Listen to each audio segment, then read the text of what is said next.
আজকের গল্প অপলা মুখার্জির লেখা মায়া। না, বৃথা চেষ্টা। আজ 3 দিন ধরে মনের জোর আনার চেষ্টা করে চলেছে নিপবিথি, কিন্তু কিছুতেই শেষটায় সফল হতে পারছে না। কোথা থেকে যেন এক রাশ আড়ষ্টতা ভিড় করে আসে মনে। আজও তো আধ ঘন্টা আগেই ছাদে উঠে এসেছে সে, তবু পারল কই? টিনটিন আর তার আয়া নিচে শোবার ঘরে গভীর ঘুমে মগ্ন। 4 বছরের টিনটিনের কাছে মাই তার পৃথিবী। রোজ ঘুমের সময় মায়ের গল্পের জাহাজ তার কল্পনার বন্দরে এসে থামে। সেখান থেকে নেমে আসে রূপকথার সব চরিত্ররা। তাদের সাথে নিজের মনকে ভাসিয়ে দেয় টিনটিন। এরই ফাঁকে ঘুমের পরী এসে তার চোখে ঘুমের কাজল পরিয়ে দেয়। এই ছেলেই এখন এই পৃথিবীতে নিপবিথির একমাত্র বন্ধন। উৎকর্ষ কোনো একদিন তার গোটা জীবন জুড়ে থাকত। এখন সেই স্মৃতি ক্রমশই ধূসর হয়ে আসছে। আসলে সম্পর্কটা তো মনের সাথে মনের এক সুতোর বুনট। সুতো ছিঁড়ে গেলে সেই বুনট আর আগের মতো থাকে না।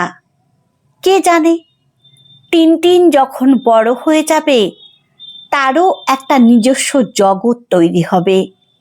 সে বুনটও একদিন এমন করেই ছিঁড়ে যাবে কিনা। রাতের দ্বিপ্রহর অতিক্রান্ত হলো বোধহয়। এত দীর্ঘ কেন হয় রাতের অন্ধকার?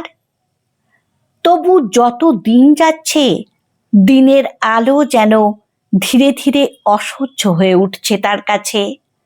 রাতের অন্ধকারে তবু মুখ লুকিয়ে থাকা যায়, কিন্তু কর্তব্য সেই সুযোগও বা দেয় কোথায়?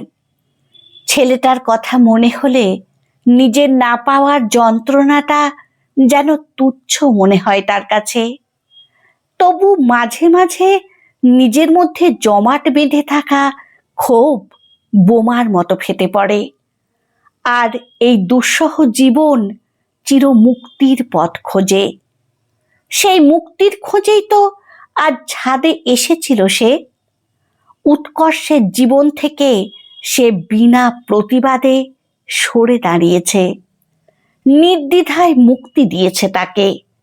কিন্তু টিনটিন চরম মুহূর্তে পৌঁছে প্রতিবারই যে তার কচি মুখখানা চোখের সামনে ভেসে ওঠে, আর তারপরেই তার পা আর পাঁচিল পর্যন্ত পৌঁছায় না। অথচ উৎকর্ষকে তো ভালোবেসেই বিয়ে করেছিল নিপবিথি। সে ভালোবাসাও 2-4 দিনের নয়। কলেজ জীবন থেকে শুরু করে দীর্ঘ 10টি বছর পরস্পরের সংস্পর্শে থেকে তারপরেই ওরা বিয়ের সিদ্ধান্ত নেয়। এতদিনের সম্পর্কে পরস্পরকে ভালোভাবেই চেনা হয়ে যায়, কিন্তু উৎকর্ষকে সঠিকভাবে পড়তে পেরেছিল কি নিপবিথি? বড়লোক বাবার একমাত্র মেয়ে নিপবিথি একরকম জেদ করেই বেকার উৎকর্ষকে বিয়ে করেছিল। লেখক হিসেবে তখনও উৎকর্ষ রায় আনকোড়া। 2-4টে লিটল ম্যাগাজিনে তার লেখা সবে ছাপতে শুরু করেছে। অন্যদিকে নিপবিথির ব্রিলিয়ান্ট রেজাল্ট, তারই জোরে শহরের নামী ইংলিশ মিডিয়াম স্কুলের চাকরি, পরিবারের স্ট্যাটাস, বাবা মায়ের আপত্তি তো হবারই কথা। উৎকর্ষ বিয়ের জন্য বিশেষ চাপ দেয়নি তাকে। নিপা, এখনো ভালো করে ভেবে দেখো, আমার মতো চালচুলোহীন বাউন্ডুলে ছেলে, যার কোনো ফিক্সড ইনকাম নেই, তাকে বিয়ে করে সেই জীবনকে মানিয়ে নিয়ে থাকতে পারবে তো তুমি? আমি হয়তো তোমার ঘাড়ে বোঝা হয়ে দাঁড়াবো। যদি মনে করো তোমার জীবন থেকে সরে দাঁড়াতে আমার একটুও আপত্তি নেই। নিপার জেদ অসম্ভব।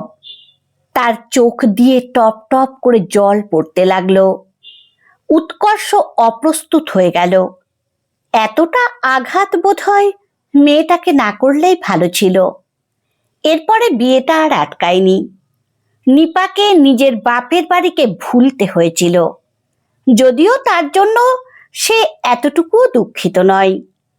নিজের বিবেকের সাথে আপোষ করতে সে একটুও রাজি হয়নি।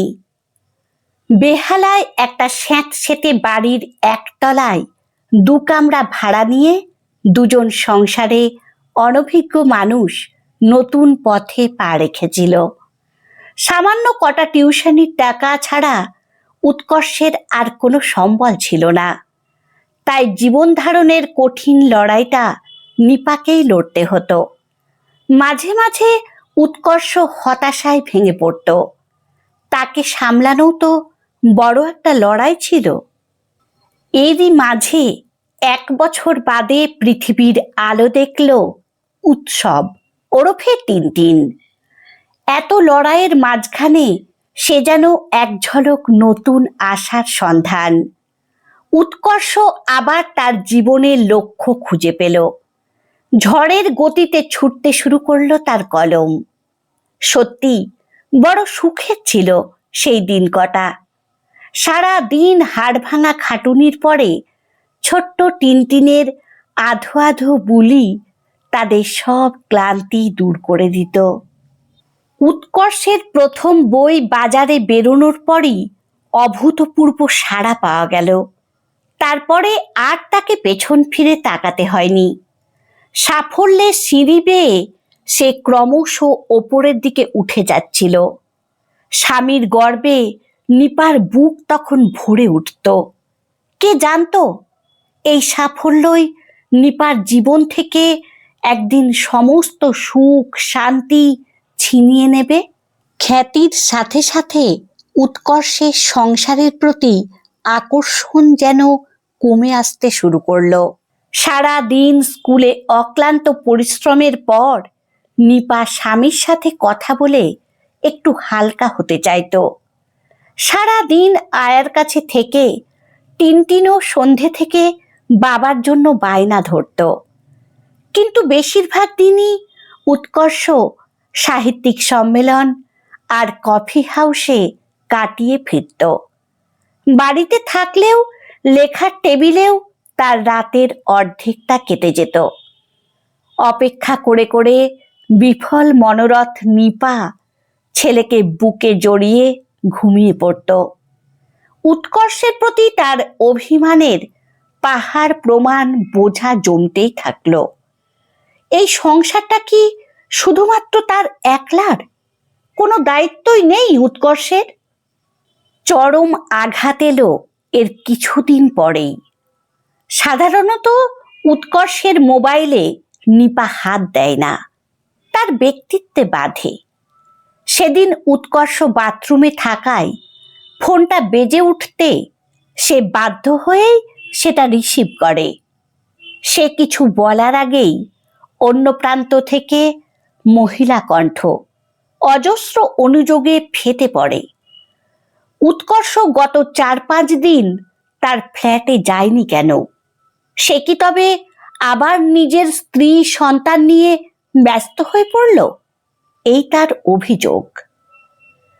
একটাও কথা না বলে ফোনটা নামিয়ে রেখে নিশ্চুপ বসে রইল নিপা। এ কোন তাসের ঘরে বাস করছে সে? ব্যস্ততা তাহলে শুধু অজুহাত মাত্র?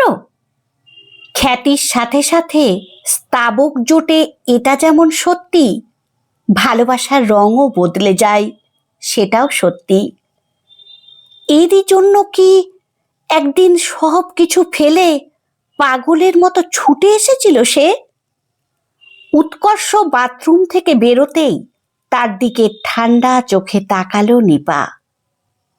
মহিলাটি কে? তোমাকে অনেকদিন ধরেই কথাটা বলবো মনে করেছি। ও সর্বরী, একজন বিখ্যাত মহিলা কবি। আমার সাথে ওর মানসিকতার অনেক মিল। কিছু মনে করো না, আমাদের সম্পর্কটা বড্ড ক্লিশে হয়ে যাচ্ছে। শুধু সমাজকে জবাবদিহি করার জন্য এমন সম্পর্ক টেনে নিয়ে গিয়ে কোনো লাভ নেই। তার চাইতে তুমি তোমার মতো স্বাধীনভাবে বাঁচো, আমাকেও বাঁচতে দাও, মুক্তি দাও আমাকে। অসহায় দেখালো নিপাকে। ঠিক এতটা সে আশা করেনি। তুমি তাহলে শর্বরীকে বিয়ে করতে চাও? কিন্তু টিনটিনের কি হবে? কি উত্তর দেব আমি তাকে? বিয়ের বাঁধনে আমি আর নিজেকে বাঁধতে চাই না, তবে আপাতত শর্বরীর সাথেই থাকবো। টিনটিনের জন্য কোনো চিন্তা তুমি করো না, ওর জন্য যা খরচ হবে আমি সব দিয়ে দেব। আগামীকাল সকালেই আমি এই বাড়ি ছেড়ে চলে যাব। নিজের মতো করে ভালো থেকো তুমি। মানুষটার প্রতি তাচ্ছিল্য বোধে মনটা ভরে উঠল নিপার। মানুষ এতটা নিচে নেমে যেতে পারে? একদিন উৎকর্ষকে দাঁড় করানোর জন্য কি করেনি সে? আর সেই মানুষটাই আজ তাকে টাকার লোভ দেখাচ্ছে। নিপা ওই ক্লেদাক্ত টাকার কণা মাত্র ছোঁবে না। টিনটিন এখন থেকে শুধু তার। সেই শুরু হয়েছিল একলা বেঁচে থাকার লড়াই। দেখতে দেখতে কেটে গেল 2 বছর। টিনটিন আস্তে আস্তে নিজেকে সামলে নিয়েছে, তবে মাকে আরো বেশি করে জড়িয়ে ধরেছে ছেলেটা। সবকিছুই ঠিকঠাক এগোচ্ছিল। উৎকর্ষ এই 2 বছরের মধ্যে একবারও আসেনি বা ছেলের খোঁজ নেয়নি। কিন্তু গত সপ্তাহে বিনা মেঘে বজ্রপাতের মতো একটা উকিলের নোটিশ নিপার হাতে এসে পৌঁছয়। উৎকর্ষ তার ছেলেকে ফেরত চায়। প্রয়োজনে কোর্টে যেতেও রাজি আছে সে এখন একজন খ্যাতনামা লেখক। তার ছেলে এমন মধ্যবিত্তের মতো মানুষ হোক, এটা সে চায় না। সমস্ত রাত ধরে নিজের মনের সাথে অনেক যুদ্ধ করেছিল নিপা। ওই বেঈমান লোকটার হাতে ছেলেকে তুলে দিতে হবে? জীবনের অঙ্কটা কি তাহলে ভুল করলো সে? হেরে যাবে? দিয়ে দেবে ছেলেকে? ছেলেটা যে তার হৃৎপিণ্ড। কিন্তু নিরাপত্তার জন্য ছেলেরও তো বাবার প্রয়োজন আছে। কোন পথে যাবে নিপা এখন? তার মাথার মধ্যে ওলট পালট খেলা চলতে লাগলো। ছেলে যদি চলে যায়, এ জীবনের তাহলে কি মূল্য? সবই তো চলে গেছে। ছেলেকেও সে নিজের বুকের উপরে পাথর চাপা দিয়েই দেবে। সে তো ভালোবেসেই বিয়েটা করেছিল মানুষটাকে। ছুটি, এবার ছুটি চায় তার। এই দুর্বিষহ জীবন আর টেনে নিয়ে যেতে চায় না সে। এ কি, চিন্তা করতে করতে রাত যে ফুরিয়ে এলো। উৎকর্ষকে একটা চিঠি লিখে রেখে এসেছে সে। ছেলের চিন্তা এবার তারই দায়িত্ব। ছাদের পাঁচিলে এবার একটা পা রাখে নিপা। মা, ও মা, আমি যে কখন থেকে তোমাকে খুঁজছি। আমার খুব ভয় করছিল তো। ওখানে কি করছো মা? আমি জল খাবো। আমাকে একলা ফেলে রেখে এসেছো কেন? কখন গুটি গুটি পায়ে ঘুম চোখে ছাদে উঠে এসেছে টিনটিন। তার 2 চোখ ভর্তি জল। কেউ যেন নাড়া দিয়ে জাগিয়ে দিয়ে গেল নিপাকে। পা পাঁচিল থেকে নামিয়ে নিল সে। কি করতে যাচ্ছিল নিপা? এতটা স্বার্থপর সে? শুধু নিজের কথাই ভাবলো? ওই অবোধ শিশুটার কথা একবারও মনে পড়ল না তার? ও যে মাকে ছাড়া আর কাউকে চেনে না। এই অচেনা পৃথিবীতে ওকে কোথায় ফেলে রেখে যাচ্ছিল সে? 2 হাতে ছেলেকে বুকে টেনে নেয় নিপা। তার গাল বেয়ে গড়িয়ে নামতে থাকে চোখের জল। ছোট্ট ছোট্ট 2 হাত দিয়ে সেই জল মুছিয়ে দেয় ছেলে। কে বলেছে নিপার কেউ নেই? এই তো তার 7 রাজার ধনমানিক। ছেলে কোলে করে ঘরে ফিরে এসে চিঠিটা ছিঁড়ে ফেলে নিপা। টিনটিনকে সে কাউকে দেবে না, প্রয়োজন হলে কোর্টে দৌড়বে। ও তার একার, শুধু তার। ওকে মানুষ করার জন্য কারুর সাহায্য তার প্রয়োজন নেই। সে সকলকে দেখিয়ে দেবে মেয়েরাও লড়াই করতে জানে। ছেলেকে বুকে নিয়ে বালিশে মাথা রাখে নিপা। মনটা আশ্চর্য রকমের শান্ত হয়ে এসেছে। পূবের আকাশ হালকা লাল হয়ে এলো। রাত বোধহয় শেষ হয়ে এসেছে। নিপার জীবনেও আসতে চলেছে এক নতুন ভোর, যে ভোর শুধু আশার আলোয় ঝলমল করে উঠবে, দেখাবে এক নতুন পথের হদিশ। আমার গল্প পাঠ যদি আপনাদের ভালো লেগে থাকে তাহলে লাইক, কমেন্ট ও শেয়ার করে দেবেন। ধন্যবাদ।